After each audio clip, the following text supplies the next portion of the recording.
ऋषियों ने संसार के कल्याण सूर्य से पूछा, हे सूर्यकराल, कलिकाल में लोगों के बालक किस तरह दीर्घायु होंगे, तो कहिए।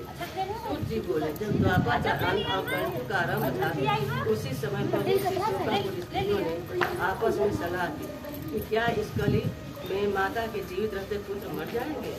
जब वे आपस में कुछ निर्णय नहीं कर सके, तब गौतम जी के पास पूछने के लिए गयी।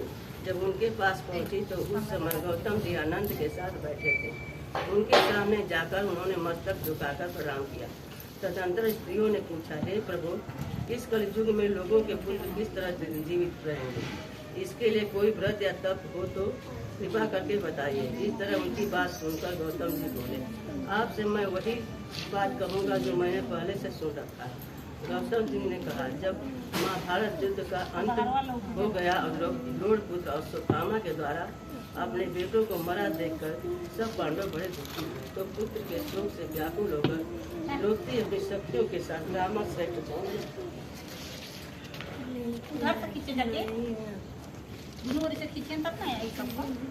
धौम्य के पास गई और उसने धौम्य से कहा, हे विपेंद्र, कौन सा उपाय करने से बच्चे दीर्घायु हो सकते हैं? कृपा करके ठीक ठीक कहिए। धौम्य बोले, सतयुग में सत्य वचन बोलने वाला, सत्याचरण करने वाला समदर्शी जितमुर्वाहन नामक एक राजा था। ये बेटा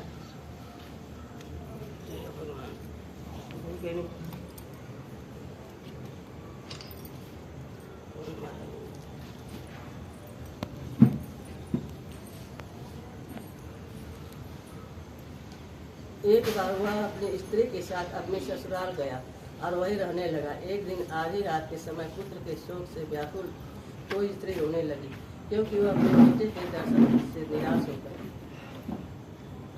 हो चुकी थी। उसका पुत्र मर चुका था। तो वह रोती हुई कहती थी, हाय मुझ बूढ़ी माता के सामने मेरा बेटा मारा जा रहा है।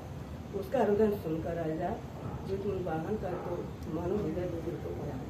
वह तत्काल उस स्त्री के पास गया और उससे पूछा, तुम्हारा बेटा कैसे पड़ा है? बूढ़ी ने कहा, गरुड़ प्रतिदिन आकर गांव के लड़कों को खा जाता है। इस पर दयालु राजा ने कहा, माता अब तुम रो मत, आनंद से बैठो, मैं तुम्हारे बच्चे को बचाने का यत्न करता हूँ। ऐसा कहकर राजा उस स्थान पर गया जहाँ गरुड़ आकर प्रतिदिन मांस खाया करता था। उसी समय गरुड़ भी उस पर टूट पड़ा और मांस खाने लगा। जब अतिशय तेजस्वी गरुड़ ने राजा का बायां अंग खा लिया तो झटपट राजा ने अपना दाहिना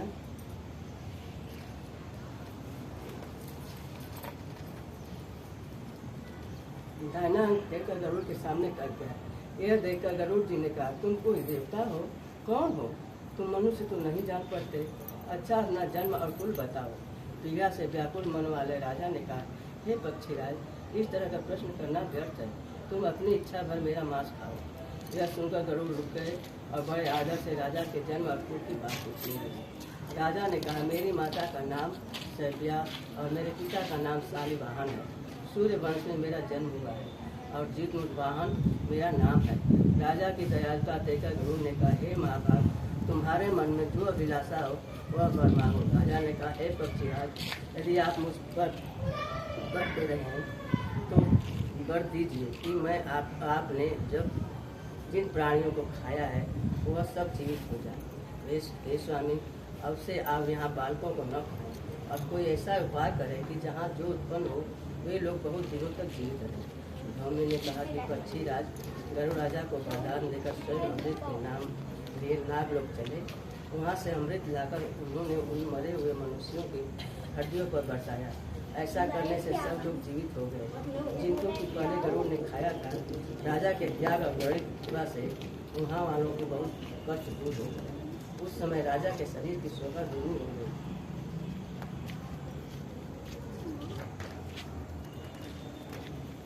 राजा की दयालुता देखकर गरुड़ ने फिर कहा, मैं संसार के कल्याण एक और वरदान दूंगा। आज अश्विनी कृष्ण सप्तमी से रही शुभ अष्टमी तिथि है। आज ही तुमने यहाँ की प्रजा को जीवन दान दिया है। हे बस, अब से यह दिन ब्रह्म भाव हो गया, जो मूर्ति भेद से विविध नामों से विख्यात है। वह त्रैलोक से पूजित दुर्गा अमृत प्राप्त करने के अर्थ में जीवित पुत्रिका कहलाई है। सो इस तिथि को जो स्त्रियाँ उस जीवित पुत्रिका की और कुश की आकृति बनाकर तुम्हारी पूजा करेंगे, तो दिनों दिन उनका सौभाग्य बढ़ेगा और वंश का भी वृद्धि होती रहेगी। हे महाभाग, इस विषय में विचार करने की भी आवश्यकता नहीं है। हे राजन, सप्तमी से रहित और दया तिथि की अष्टमी को व्रत करें, यानी सप्तमी विद अष्टमी जिस दिन हो उस दिन व्रत न कर शुद्ध अष्टमी को व्रत करें और नवमी में पालन करें। यदि इस पर ध्यान न दिया गया तो फल नष्ट हो ही जाएगा और सौभाग्य तो अवश्य नष्ट हो जाएगा। जूतमुख वाहन को इस तरह का वरदान देकर गरुड़ वैकुंठ धाम को चले गए और राजा भी अपनी पत्नी के साथ अपने नगर के वापस चले आए। धम तृप्ति से कहते हैं, हे देवी, मैंने यह अतिशय दुर्लभ व्रत तुमको बतलाया है। इस व्रत को करने से बच्चे दीर्घायु होते हैं। हे देवी, तुम भी पूर्वोक्त विधि से यह व्रत और दुर्गा जी के पूजन करो, जो तुम्हें विकसित फल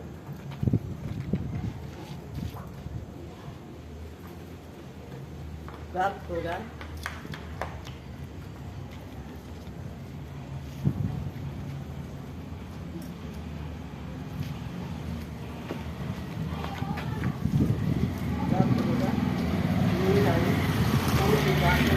हृदय में एक प्रकार का प्रतिबल उत्पन्न हुआ और पूर्वाश्रमी स्त्रियों को बुलाकर उनके साथ यह उत्तम व्रत किया।